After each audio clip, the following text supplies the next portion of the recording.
शेरबहादुरलाई गगन थापाहरूले ठेगान लगाइदिए। काङ्ग्रेसको अगाडि त्योभन्दा अर्को विकल्प थिएन। एमालेहरू चाहिँ नालायक रहेछन्, त्यो कर्म गरेन। त्यहाँ शङ्कर पोखरेल हुनु पर्थ्यो। शङ्कर, बालेन, गगन, अर्को केटो को छ? प्रचण्ड हुँदा प्रचण्डका ठाउँमा पनि अर्को फुचे कुनै एउटा राखेर चारजनालाई अनन्त क्या राम्रो छ नि मान्छे त्यहाँ। अनन्त प्रचण्डभन्दा राम्रो छ नि अनन्त। यी चारजना केटालाई जुदाइदिएको भए हामी जजमेन्ट गरिदिन्थ्यौँ। सिंहौरी खेलाउने त्यो राम्रो पनि हुन्थ्यो। अब भएन। दुईटा बुढाहरू छन् यता, प्रचण्ड बुढो, केपी ओली बुढो, होइन? अब यी दुईटा बुढाको बिचमा दुईटा युवा, अरू दुईटा युवाहरूको कुरा आइराखेको छ। त्यस कारण यो त्यो भन्नेमा चाहिँ हामी नजाउँ। मैले के भनिदिएको छु भने झापाको हकमा बालेनले वास्तवमा कर्मक्षेत्रको हिसाबले काठमाडौँ, जन्म क्षेत्रको हिसाबले रौतहटबाट प्रतिनिधित्व गरिदिएको भए, प्रतिस्पर्धा गरेर महोत्तरी गरिदिएको भए त्यो सबभन्दा राम्रो हुन्थ्यो। अब उहाँ झापा गइदिएपछि त्यो जोरी खोज्ने कुरा नै भयो वस्तुत। अनि मैले चाहिँ के भनेको छु भने सेन्टिमेन्ट ओली विरुद्ध छ, प्रोपोगेन्डा बालेन शाहको छ, निर्णय गर्ने जिम्मेवारी चाहिँ झापाको। अघि भाइले सोध्यो कसको जिम्मेवारी भनेर। निर्णय गर्ने जनता चाहिँ हामीले जनतालाई हेप्नु हुँदैन, जनताको सार्वभौम अधिकारमाथि हामीले हस्तक्षेप पनि गर्नु हुँदैन।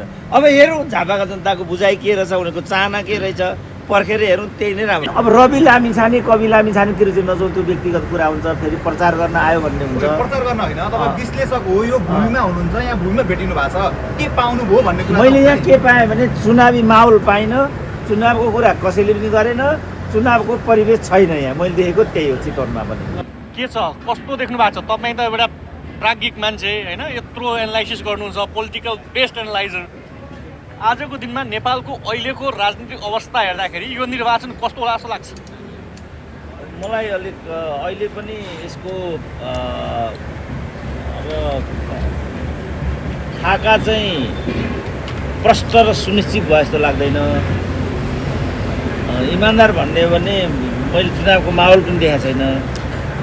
म जहाँ जहाँ पुगेको छु चुनावको कुरा पनि मैले सुनेको छैन, चुनाव घोषणापत्र पनि पढाएको छैन, पर्चा पोस्टर पम्पलेट पनि देखाएको छैन, आमसभा पनि देखाएको छैन। अब यो चुनाव भन्ने चाहिँ खालि सरकारको नीतिगत पक्ष मात्रै जस्तो लाग्छ। राजनीतिक दलहरू र आम मतदाताहरूमा जनताहरूको बिचमा आएको र जनताहरूले पनि त्यसलाई ओन गरेको विषय जस्तो दुर्भाग्यले यो पल्टको चुनाव चाहिँ मलाई लागेको छैन। भनेको जनताले अन गरे होइन यो चुनाव? होइन, उनीहरूमा एजेन्डै आएन क्या। जस्तो म एउटा जनता हुँ, म भेटामा आजसम्म कसैले केही पनि भनेको छैन। बरु चितवनमै यहाँको एउटा उम्मेदवारले मसँग भेटघाट गरेर चाहिँ जानुभयो, त्यही नै अहिलेसम्मको मेरो पहिलो हो। त्यो हिसाबले चुनावको माहौल मैले देखाएको छैन। अघि पनि भने घोषणापत्र पढाएको छैन, नेताको पोस्टर भित्तामा टाँसिएको देखेको पनि छैन। कता कति बालेन शाह भन्ने चाहिँ सुनेको छु, खड्ग ओली र बालेन शाहको वाक युद्ध चाहिँ सुनेको छु। अब गगन थापाको के हुन्छ भन्ने पनि सुनेको छु, बाँकी मैले केही पनि सुनेको छैन। त्यो चुनावै लड्दै चुनाव लड्दा त्यो त चुनाव घोषणा भनेपछि सिद्धिको, तर माहौल चाहियो नि त। प्रचार टाँसिनु पऱ्यो। भनेको माहौल कस्तो चाहिन्थ्यो? मलाई थाहा छैन। अब चितवन नछौँ हामी, यहाँ कहीँ कसको पोस्टर कहाँ देखिलो भन्छ, कहाँ देख्छु आएँ मैले त देखाएँ। आमसभा पनि गर्नु दिएको छैन, 4 गतिदेखि मात्रै, त्यो भएर पनि होला। अब त्यसो भने माहौल त किन नदिने त आमसभा गर्नु? त्यो पनि त एउटा प्रतिकूल कुरा भयो नि। यसबाट सरकार आफै चुनावमा प्रष्ट छैन कि? आमसभा त फागुन 4 गतेबाट हुन्छ होला। यद्यपि अहिलेको अवस्था तपाईँ जतिको बौद्धिक मान्छेले हेर्दै गर्दा साँच्चै चुनाव नहुने वातावरण देख्नु भएको हो कि के हो? त्यही त भने प्रष्ट छैन। जस्तो प्रधानमन्त्रीले हिजो भनेको भनेर म लुम्बिनीमा थिएँ अघिल्लो दिनको कार्यक्रममा, मैले हिजो प्रधानमन्त्रीले भनेको भनेर के सुने भनेदेखि मौसम प्रतिकूल भयो भने हिमाली क्षेत्रको निर्वाचन चाहिँ अर्को चरणमा पनि गर्न सकिन्छ भनेपछि त नितो त रहन्छ नि। आधी क्षेत्र हिमाल छ नेपालको, चुनाव त नहुने नै भयो नि त। यो कारणले पनि अनिश्चय जस्तो लाग्छ। त्यस कारण मैले अघि पनि भने यसको स्पष्ट मार्गचित्र देखा परेको छैन। तर एउटा मार्गचित्र डाक्टर साहब, सर्वोच्चले चाहिँ नि निर्वाचन संसद पुनर्स्थापनाको रिट र त्यसै गरी चाहिँ नि कङ्ग्रेसको यो विभाजनको रिटलाई चाहिँ चुनावपछि मात्र चाहिँ सुनवाई गर्ने भन्ने कुरा आएको छ। यसले गर्दा त कतै अब चुनाव त हुने लगभग निश्चितै भयो भन्ने लाग्दैन? अब सर्वोच्च अदालतले धेरै पहिला त्यो गरोस् भन्ने मलाई लागेको थियो। किनभने नेपालको राजनीतिक माहौल बिगार्ने सबभन्दा ठुलो भिलेन चाहिँ अदालत हो भन्ने लाग्छ क्या मलाई।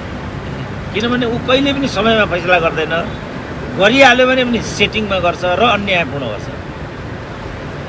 त्यस कारण यो केसमा उसले यसरी एउटा नयाँ म्यान्डेटबाट उत्पन्न भएको विशिष्ट स्थिति हो नि, यो चिजलाई अदालतले हातमा लिइरहनु पर्ने त्यसको कुनै औचित्य थिएन नि त। तर उसले अब कति महिना भयो, 4-5 महिना भयो, 4-5 महिना हल्लाएर राखिदियो उसले। अब अनिश्चयको कुरा त यहाँबाट उत्पन्न भएको छ। यदि उसले त्यसो गरेको भने त्यो राम्रो कुरा हो, स्वागतयोग्य कुरा हो। मेरो विचारमा यसलाई उसले डे 1 नै दरपिट गर्नु पर्थ्यो, किनभने अहिलेको राजनीतिक माहौल राजनीतिक प्रक्रियाबाट आएको होइन, यो विद्रोहबाट आएको हो, ध्वंसबाट आएको। विद्रोह र ध्वंसबाट आएको कुरा कहिले पनि कानुनले व्याख्या गर्न सक्दैन, त्यो ध्वंसले मात्रै व्याख्या गर्छ र निरूपण पनि गर्छ। अब अदालतले 5 महिना हल्लाइदिनुबाट पनि, किनभने मलाई लागेको चाहिँ के थियो भने चुनाव 21 गते सम्पन्न हुने, अदालतले 22 गते यो फैसला गर्छ भन्ने मलाई लागेको थियो। यदि भाइहरूले भनेको यो कुरा सत्य हो भने अदालतमा अलिकति सुधार आए जस्तो देखिन्छ, अथवा प्रधान न्यायाधीशको पदावधि सिद्धिन आँटेको भन्ने मैले सुनेको छु। जाँदै जाँदै एउटा लोकप्रिय निर्णय गरिदिइहाल्नु भनेर गरे हो कि होइन? सर्वोच्चले त भनिसक्यो, हिजै न्युज आइसकेको छ, सर्वोच्च लगभग ग्रिन सिग्नल देखाइसकेको छ निर्वाचनको लागि। अब त्यसै कारण उसको विगत हेर्दा जस्तो कतिपय केसहरू म तपाईँलाई 2टा मात्रै, मसँग 100 भन्दा बढी केसहरू छन्, 2टा केस तपाईँहरूलाई भन्छु। यो 52 जना असंवैधानिक तरिकाले नियुक्त गरेका संवैधानिक पदाधिकारीहरू थिए, त्यो मुद्दालाई चाहिँ अदालतले 4 वर्षसम्म छिनेन। खेलाउँदै कतिको पदावधि उमेरको कारणले, अन्य कारणले त्यो बिचमा सकि पनि सक्यो, तर उसले फैसला गरेन। भाइहरू नजन्मिँदैको एउटा प्रकरण थियो, अच्युत कृष्ण खरेल प्रहरी महानिरीक्षकको। अर्को प्रहरी महानिरीक्षक आइसक्यो, गइसक्यो र खरेलको पुनर्स्थापना भइसक्यो, अदालतले फैसला गर्दै। यो खालको चाहिँ अदालती बन्दोबस्त हाम्रो देशमा भएको हुनाले अब अरूले पनि यसलाई विवादको विषय बनाए जस्तो अहिले नै पनि प्रधान न्यायाधीश, पूर्व प्रधान न्यायाधीश देशको कार्यकारी प्रमुख हुनुहुन्छ, उहाँलाई हामीले विद्रोहबाट आएको भनेर सहज रूपमा लियौँ। तर उहाँले 72 सालको संविधानसँग शपथ खाँदै पनि फेरि अर्को पूर्व न्यायाधीशलाई चाहिँ मन्त्री बनाइदिनु भयो। भनेपछि यो न्यायालय, न्यायाधीशहरू र न्याय प्रणाली चाहिँ नेपालमा राजनीतिक अस्तव्यस्तता र अनास्था क्या, खास गरी अदालतप्रति नै अनास्था भयो भने त को प्रति आस्था हुन्छ त? अन्तिम न्याय दिने भनेको त अदालत हो। त्यसले नै चाहिँ यस्तो गरिदियो भने त हामी कहाँ जाने त? यो कारणले पनि माहौल बिग्रिराखेको। अब मलाई प्रसन्नता भयो, म दुर्गन्ध भएको हुनाले थाहा पाइनछु। यदि अदालतले त्यो निर्णय गरेको हो भने अब माहौल थप भएर, तर फेरि प्रधान न्यायाधीशले हिमाली क्षेत्रमा हुन्न प्रधानमन्त्रीले भनिदिइसक्नुभयो भने यिनीहरू चुनाव नगराउने खालको मान्छे हुन् नि त। यिनीहरू चुनावको बाहनामा नगराउने। डाक्टर साहब, चुनाव त लगभग हुन लागिसक्यो। लगभग न हो बाबु, हामीले सकौँ र भन्न सक्नु पर्यो। भाइलाई भाइ नजन्मिकनको कुरा, पहिलो संविधान सभा हुँदाखेरि 3 चोटि चाहिँ चुनाव चलेको छ। मतपत्रहरू छापिसकेका थिए। डाक्टर साहबले भन्न खोज्नुको अन्तिम क्षणमा गरे पनि चुनाव रोकिन सक्छ, जे पनि हुनसक्छ, किनभने यो त्यसलाई मात्रै थाहा छ चुनाव हुन्छ कि हुँदैन भन्ने कुरा, त्यसलाई मात्रै थाहा छ जो चुनाव गराउनेवाला हो अथवा नगराउनेवाला हो। भाइलाई थाहा छ निर्वाचन आयोगले भनिसक्यो हामी निर्वाचन आयोग त जागिर लाग्ने कुरा थाहा हुन्छ। यो त प्रतिकूल स्थिति भएको हुनाले हाललाई भनिदिन्छ, ठोकिदिन्छ। खै डाक्टर साहब, तपाईँ जतिको बौद्धिक मान्छेले अब एनालाइसिस गर्नु पर्दाखेरि अब यो चुनाव कदाचित भइहाल्यो भने के देख्नुहुन्छ? त्यस पश्चातको दृश्य चाहिँ के होला? त्यो त मिश्रित हुन्छ। सामान्यतः कसैको पनि बहुमत हुँदैन, मिश्रित हुन्छ। कुनै एउटा दल ठुलो हुन्छ, कथा दोहोरिन्छ, यसको केही अर्थ हुँदैन। आजको दिनमा को हाबी देखिन्छ? आजको दिनमा त हल्लागुल्ला त मैले स्वतन्त्र भन्नेकै सुनेको छु। भनेको राष्ट्रपालले बाजी मार्न सक्छ त्यो भन्न सक्दिनँ, तर त्यस्तो सुनेको छु मैले। बाजी कसले मार्छ त्यो मैले सुनेको छैन, किनभने बाजी मार्नुपर्ने केही पनि कारण छैन। तर हल्ला त चल्न पाइयो नि त, हल्ला चाहिँ चलाएको सुनेको छु मैले। सरकार बनाउने गरेको हल्ला सुन्नु भएको छ कि होइन? यतिकै सामाजिक सञ्जालमा मात्र हो? त्यो म भन्न सक्दिनँ, किन हल्लागुल्लाको त आधार हुँदैन नि। तपाईँ जतिको बौद्धिक मान्छेले त फेरि अन्तर्य बुझ्नुहुन्छ नि त, भन्नुहोस् न। बौद्धिक त हामी छैन नि बाबु यो देशमा त। यो देश त कस्तो भनेदेखि मेन पावरको दलाल राजदूत, 8 क्लासको परराष्ट्र मन्त्री, 3 क्लासको अर्थमन्त्री, अनि बुद्धिजीवी पनि त्यही अन्तर्गतका भएपछि यो बौद्धिकताको गुन्जाइस छैन यो देश। त्यसो हो हल्लाकै भरमा राष्ट्रपालले कति सिट ल्याउला जस्तो लाग्छ? म त्यो भन्न सक्दिनँ, तर मैले गाई गुई हाउ त्यस्तो चाहिँ मैले सुनेको छु। जस्तो जेनजी भित्रबाट सरकारको म्यान्डेट पाएका जुन 4 जना मन्त्री छन्, मन्त्रालय पद छोडेर आफ्नो जिम्मेवारी छोडेर चुनाव लड्न उभिएका छन्। तपाईँ जस्तो व्यक्तिले त्यसलाई कसरी हेर्नु भएको छ। साथै अर्को कुरा जुन अहिले पूर्व प्रधानमन्त्री एमालेका अध्यक्ष किशोर शर्मा ओलीले पनि भनेका छन्, सरकार नै नयाँप्रति हाबी देखियो, नयाँप्रति एकदम मिले महत्त्व देखियो, यो पुराना दलहरूलाई विस्थापित गर्ने तरिकाले नयाँप्रति सरकारले भनेको सौतेनी व्यवहार देखायो पुरानाप्रति भनेको छ। यसलाई चाहिँ यहाँले कसरी हेर्नु भएको छ तपाईँले के?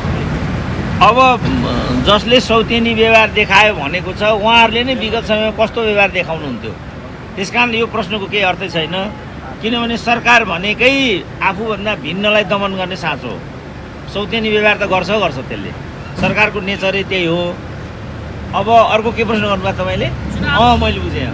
जो 4 जना मन्त्री भनेका थिए ती अहिलेको राजनीतिमा अहिलेसम्मको राजनीतिमा देखा परेका सबभन्दा ठुला फटाहरू हुन् तिनीहरू। त्यस्ता फटाहरूको चाहिँ योभन्दा बढी कुरा गर्नु भनेको फटाकै प्रचार गर्नु, चुनाव गराउँछु भनेर जाने लडे क्या। फेरि यो त अर्को कुरा भयो। उनीहरू त्यसको लागि त्यहाँ गएका थिए, नभए किताब बेच्दै गरेको मान्छे कहाँ मन्त्री हुन्छ? मै भइहाल्थ्यो नि, नत्र त अर्को हुन्थ्यो। बिचरा अघिल्लो दिनसम्म चुनावै लड्न जान्छ। कसैको झोक हाम्रो भारी हुन सक्दैन नि, खुल्ला झोकल त हामी भारी बोक्नुपर्ने। उहाँले भन्नुभयो यो मन्त्री नबनिकन चाहिँ नहुने रहेछ, अलिकति पावरफुल मन्त्री बन्नु पर्यो भनेर आउनुभयो क्या उहाँ चुनावमा। अब जनताको समस्या हाम्रो समस्या होइन। गर्नुपर्ने चाहिँ के हो ती 4 जना मन्त्रीहरूले? जसरी कुनै पार्टी कसले पार्टी खोले, कुनै पार्टीमा सामिल भए, यसमा चाहिँ धारणा यहाँ गर्नुपर्ने के भने उहाँहरूले जुन जसले उहाँहरूलाई त्यहाँ पठायो हामी त्यही हौँ भनेर जानुपर्ने, नक्कली तरिकाले जानुभयो र स्पेस बनाउन जानुभएको भन्ने कुरा प्रष्टै देखियो। त्यही हो उहाँहरूले नगर्नुपर्ने महत्त्वपूर्ण कुरा। आखिर जेएनजीले त्यहाँ पठाएको हो कि होइन? जेएनजीले त्यहाँ पठाएपछि उनीहरू जेएनजीको मान्छे भन्ने कुरा त प्रष्टै थियो नि। हामी हाललाई सरकारमा जाँदैछौँ, चुनावको प्रक्रिया सुरु भइसक्यो, हामी यता आउँछौँ भनेको भए हामी नै हो भनिदिन्थ्यौँ नि। खुल्ला डकैती गरेको भइहाल्थ्यो नि, किन ढाँटेर गर्नुपर्ने? त उहाँले भन्नुभयो हामीले सबै चोजो मोजो मिलाएर बल्ल चुनावमा उमिएको, कुनै पनि कसर हामीले छोडेका छैनौँ, सबै कुरा मिलिसक्यो, अब चाहिँ नि जनमत पनि लिउँ न भन्ने हिसाबमा आउनुभयो। भाइले नसुनेको रहेछ। मलाई अघिल्लो दिनसम्म चुनावमा जाने थाहा थिएन भनेको छ त्यो वैज्ञानिक भन्नेले त। अनि त्यो जगदीशजीले पनि त्यही भन्नुहुन्थ्यो, उहाँले पनि भन्नुहुन्थ्यो घन्टी बजाइहाल्नुभयो, बब्लुजीले घन्टी बजाउनु भयो, यता कुलमानजीले चिम बालिसक्नुभयो। होइन, बब्लु त एकचोटि अमेरिका जान्छु भनेर आएको केटो थियो, त्यसको कुरै छोडिदियो। तर अर्को त्यो जगदीश खरेल भन्नेले चाहिँ हामी चुनाव गराउन आएका हौँ, हामी दाहिने देब्रे हुन्नौँ भनेको छ। भनेपछि त यिनीहरू कुन लेभलका मान्छे भन्ने कुरा त नाङ्गै भयो। त्यस कारणले धेरै कुरा नगरौँ, यति गरौँ। यी 4 जनाको जित्ने आधार छ कि छैन? त्यो प्रचार गर्ने म प्रचार गरौँला भाइ। जसरी अहिले देशमा जुन अस्थिरता छाएको छ, कुनै पनि पुराना दलको रातल जग अहिले बलियो अवस्था देखिँदैन। यसले गर्दाखेरि जुन चुनाव पनि नजिक भनिएको छ तर चुनाव पनि निश्चित छैन। यसले गर्दाखेरि राजनीतिक हस्तक्षेप र हाम्रो देशलाई राजनीतिको रूपमा चाहिँ यहाँले कसरी हेर्नु भएको छ?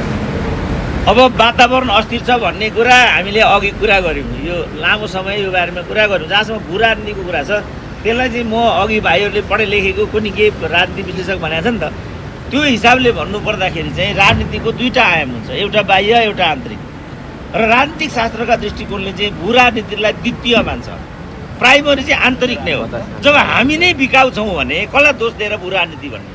त्यस कारणले भू राजनीति भनेको स्मल नेसन सिन्ड्रोम भनेको छु मैले।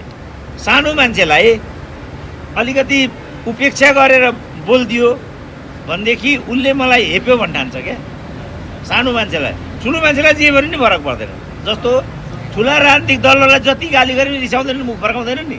साना दलहरूलाई एक शब्द भन्नु त के हुन्छ? यी कुट्ने सम्भावना हुन्छ। त्यस कारणले यो स्मल नेसन सिन्ड्रोम हो। भू राजनीति भनेको स्मल नेसन सिन्ड्रोम हो। हामी नै गलत मान्छे हौँ। त्यो भू राजनीतिलाई आमन्त्रण दिने पनि हामी नै हौँ। जस्तो 12 बुँदे दिल्लीमा गर्ने, माओवादी जनयुद्ध दिल्लीमा बसेर हुने, अनि भू राजनीति बनाएको हो। त्यस कारणले यो भू राजनीति स्मल नेसन सिन्ड्रोम हो। नेपालमा कुनै भू राजनीतिले काम गरेको छैन। हामी गलत छौँ, हामीले गरेको कर्म हो। अब त्यसको लागि त यदि मेरो मान्ने हो भनेदेखि त आजको परिवेश जसले खडा गरेको उनीहरूको नेतृत्वमा सरकार बन्नुपर्ने। उनीहरू कहाँ छन्? जेएनजी हुँ भनेका छन्। 76 वर्षको बड्डो लौरो टेक्दै म मन्त्री भएँ भन्छ। रगत बगाउने 18 वर्षको भन्छ बच्चा किन बारेको भन्छ यता। अनि त्यो बच्चाको प्रतिनिधि चाहिँ को हुन्छ? या त 72 वर्षको होइन भने 76 वर्षको। यो कुरालाई आफ्नो हातमा लिन सक्ने वा नसक्ने कुराले बाँकी कुरा निर्दिष्ट हुन्छ। अब गफ गर्नु जति गफ गरे पनि हुन्छ। अब त्यो के भन्ने? अब राजनीतिमा हिजैदेखि जनयुद्धमा पनि लड्ने एउटा थियो, हुने अर्कै भयो। अब अरू आन्दोलनहरू पनि हुने एउटा थियो, भयो अर्कै। गर्ने एउटा थियो, रगत बगाउने अर्को। यो चोटि जेनजीको पैसा जिम्मेवारी वहन कसले गर्ने डाक्टर साहब? जस्तो सबैलाई दोष मात्र देखाउने, सबैले आलोचनात्मक गर्ने, तर जिम्मेवारी वहन कसरी गर्ने? कसलाई जिम्मेवारी जस्तो अब यहाँ यतिका पत्रकारहरू छन् नि त, 2 जना भाइले मात्रै त प्रश्न गरिरहेछ हो कि होइन? 2 जनाले मात्रै प्रश्न गरिरहेछ। अब त्यहाँ पनि जसले यो आगो फुकेको त्यसले जिम्मेवारी लिनुपर्ने। ऊ सुतेर बस्छ, रोएर बस्छ, अनि म किताब बेच्दै मन्त्री भएँ भन्छ वैज्ञानिक, म त संयोगको कुरा भन्छ पत्रकार भाइ जस्तै पत्रकार हो कि। म त रहर थिएन, कर पर्यो, नाइ भएन भन्छन् प्रधानमन्त्री। अनि कसले जिम्मेवारी लिने? लिनुपर्ने त मैले थियो नि जिम्मेवारी, मेरो नामै छैन, क्यार्ने हो। डाक्टर साहब अन्तिमतिर ठ्याक्कै के देख्नुहुन्छ? झापा 5 निकै चर्चामा छ, प्रधानमन्त्री त्यहीँबाट हुन्छन् भन्ने कुरा आइरहेको छ। बालेन शाहले त एमकी बहुत तयारी गरेर चाहिँ अब की बार बालेन सरकारकै चाहिँ नि नारा सहित अगाडि बढ्नु भएको छ। ओलीले पनि उता हामी हुँदाहुँदै को प्रधानमन्त्री बन्द रहेछ त्यो पनि हेरौँ भनिरहेछन्। गगनले फेरि यता सडाई चाडबाट हुङ्कार भर्दा रुकुममा प्रचण्ड हुनुहुन्छ। को हो अनुहार खासमा प्रधानमन्त्रीको भन्नुहोस् त? अब अलिकति अप्राकृतिक भयो क्या यो चाहिँ। केपी ओलीको कारणले अलिकति ठिकतिर नगए जस्तो मलाई लाग्छ क्या। शेरबहादुरलाई गगन थापाहरूले ठेगान लगाइदिए, काङ्ग्रेसको अगाडि त्योभन्दा अर्को विकल्प थिएन। एमालेहरू चाहिँ नालायक रहेछन्, त्यो कर्म गरेन। त्यहाँ शङ्कर पोखरेल हुनु पर्थ्यो। शङ्कर, बालेन, गगन, अर्को केटो को छ? प्रचण्ड हुँदा प्रचण्डका ठाउँमा पनि अर्को फुचे कुनै एउटा राखेर 4 जनालाई अनन्त क्या राम्रो छ नि मान्छे त्यहाँ। अनन्त प्रचण्डभन्दा राम्रो छ नि अनन्त। यी 4 जना केटालाई जुदाइदिएको भए हामी जजमेन्ट गरिदिन्थ्यौँ, सिंहौरी खेलाउने त्यो राम्रो पनि हुन्थ्यो। अब भएन। 2टा बुढाहरू छन् यता, प्रचण्ड बुढो, केपी ओली बुढो होइन। अब यी 2टा बुढाको बिचमा 2टा युवा, अरू 2टा युवाहरूको कुरा आइराखेको छ। त्यस कारण यो त्यो भन्नेमा चाहिँ हामी नजाउँ। मैले के भनिदिएको छु भने झापाको हकमा बालेनले वास्तवमा कर्मक्षेत्रको हिसाबले काठमाडौँ, जन्म क्षेत्रको हिसाबले रौतहटबाट प्रतिनिधित्व गरिदिएको भए, प्रतिस्पर्धा गरेर महोत्तरी गरिदिएको भए त्यो सबभन्दा राम्रो हुन्थ्यो। अब उहाँ झापा गइदिएपछि त्यो जोरी खोज्ने कुरा नै भयो वस्तु त।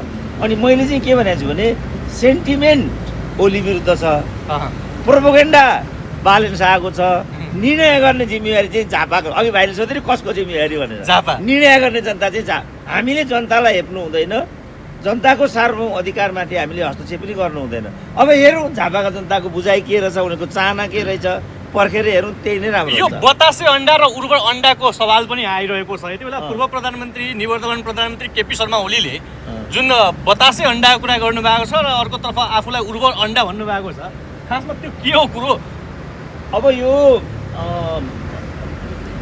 बतासे अन्डा जो उहाँले भन्नुभयो, यहाँ कोही विद्यार्थी विज्ञानको छ भने माफै विज्ञानको त्यसो भने भाइ भन्नु त बतासे अन्डा हुन्छ, ल भन्नु बतासे अन्डा हुन्छ, ल भन्नु हुन्छ बतासे अन्डा हुन्छ, ल भन्नु। अब हामीले त फर्स्ट टाइम यो टर्म सुनेको। के विज्ञानको विद्यार्थी हो भाइ? त संस्कृतको विद्यार्थी रहेछ।